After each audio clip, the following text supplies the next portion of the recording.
Assalamualaikum and hi. Good morning to all of you. Welcome back to our lesson. For today, we are going to learn about Unit 9, Take Care for Grammar. I hope you will enjoy this. Okay, what you will learn for today, we will learn about should and shouldn't, examples of should and shouldn't, must and mustn't, example of must and mustn't. Should is a modal verb. With modal verb, there is only one form of it for every subject pronoun. For example, I should, you should, he should, she should, it should, we should, they should. There is never an S at the end of should. He should study is not correct. He should study is correct.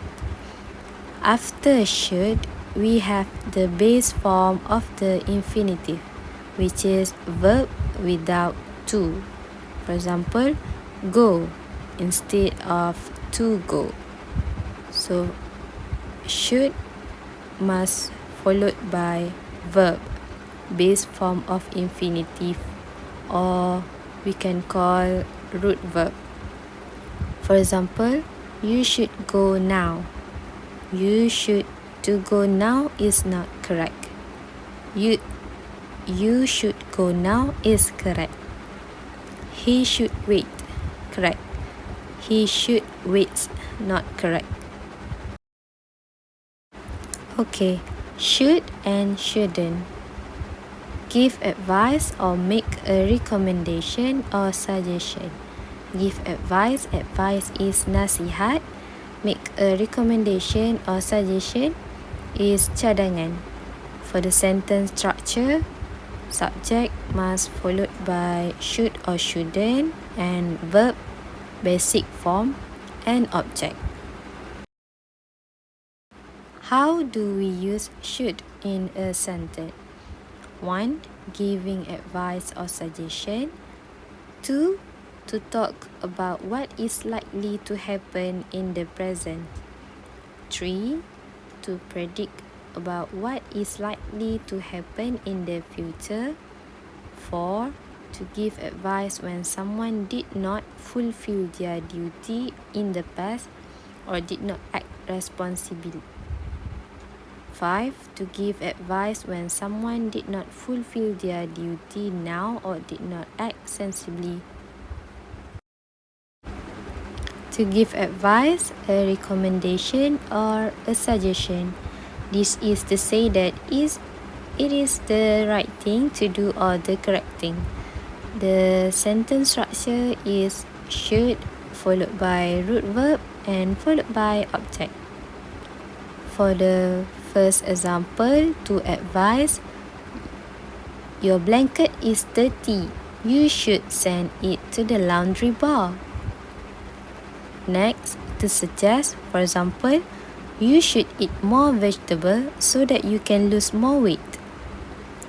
3. To suggest, I think you should try this delicious recipe for baking your cake. Next, to talk about what is likely to happen in the present.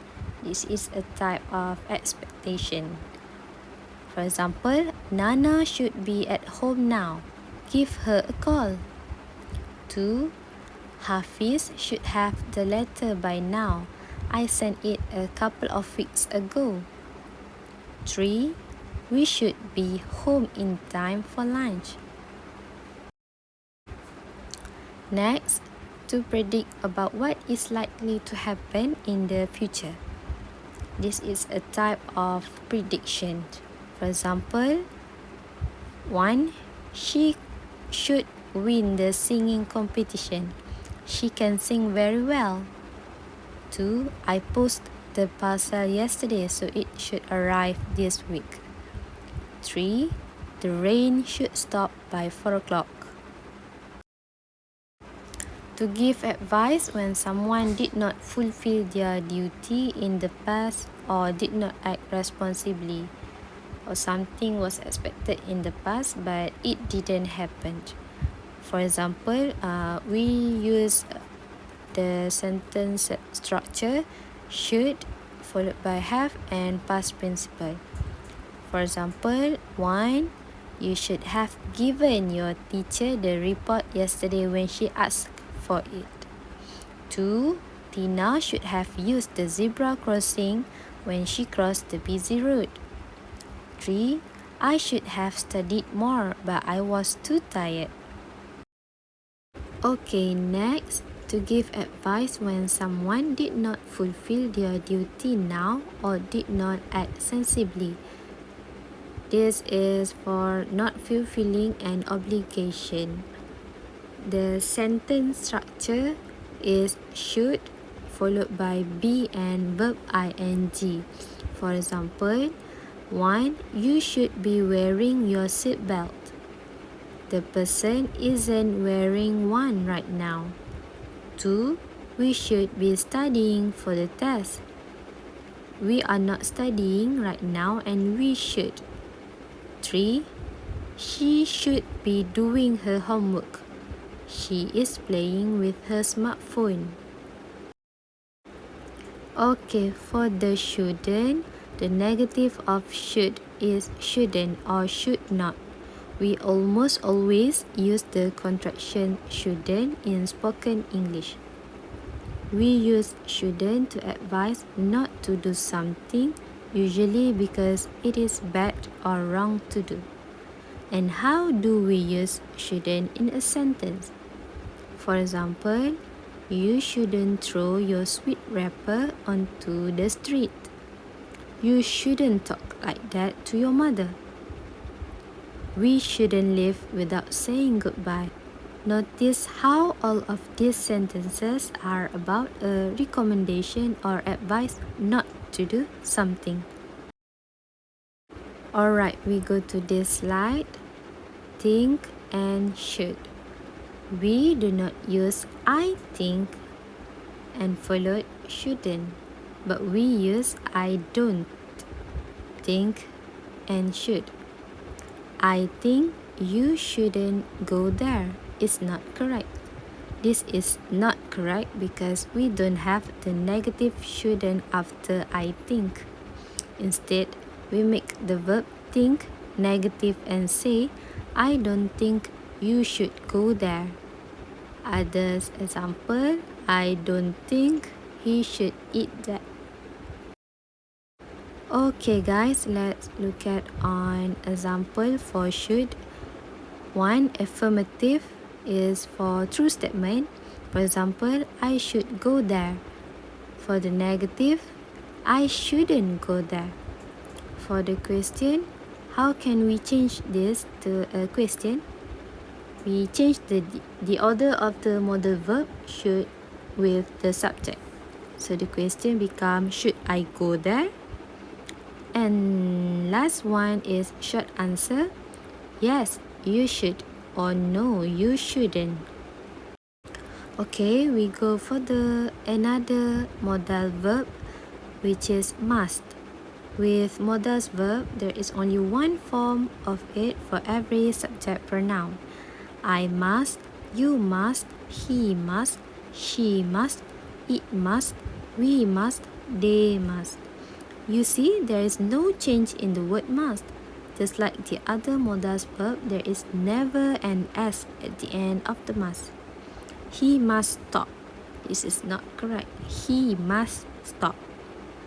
After must, we have the verb, or more specifically, the base form of the infinitive. This means the infinitive without to. For example, the infinitive is to go, so the base form is just the go part. Instead of to study, only study. Instead of to speak, we only put speak after the modal verb must. Okay, must or mustn't. We use must or mustn't to express obligation or prohibition. What is the meaning of obligations and prohibitions? Obligation is kewajiban, prohibition is larangan. Okay, in what situations do we use must? 1. To express obligation or duty. 2. To emphasize the necessity of something. 3. Deduction, show that something is true or certainty. 4. Expresses positive logical assumptions about the past. And 5. A strong recommendation or strong advice. To express obligation or duty, must is used to express obligation or duty. This also refers to complying with rules, law, and regulation. If this obligation isn't completed, then there will be problems or serious consequences. For example, she must pass the English exam. She cannot graduate without it. Okay, as a part of regulation, she needs to pass the English exam before she can graduate. There is an obligation to pass. Second example, you must wear a seatbelt at all times. This is the law, so it is your obligation to wear one.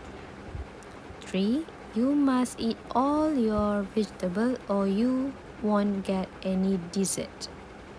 This is what the mother or father says to their child. It is an obligation and the child does not have a choice.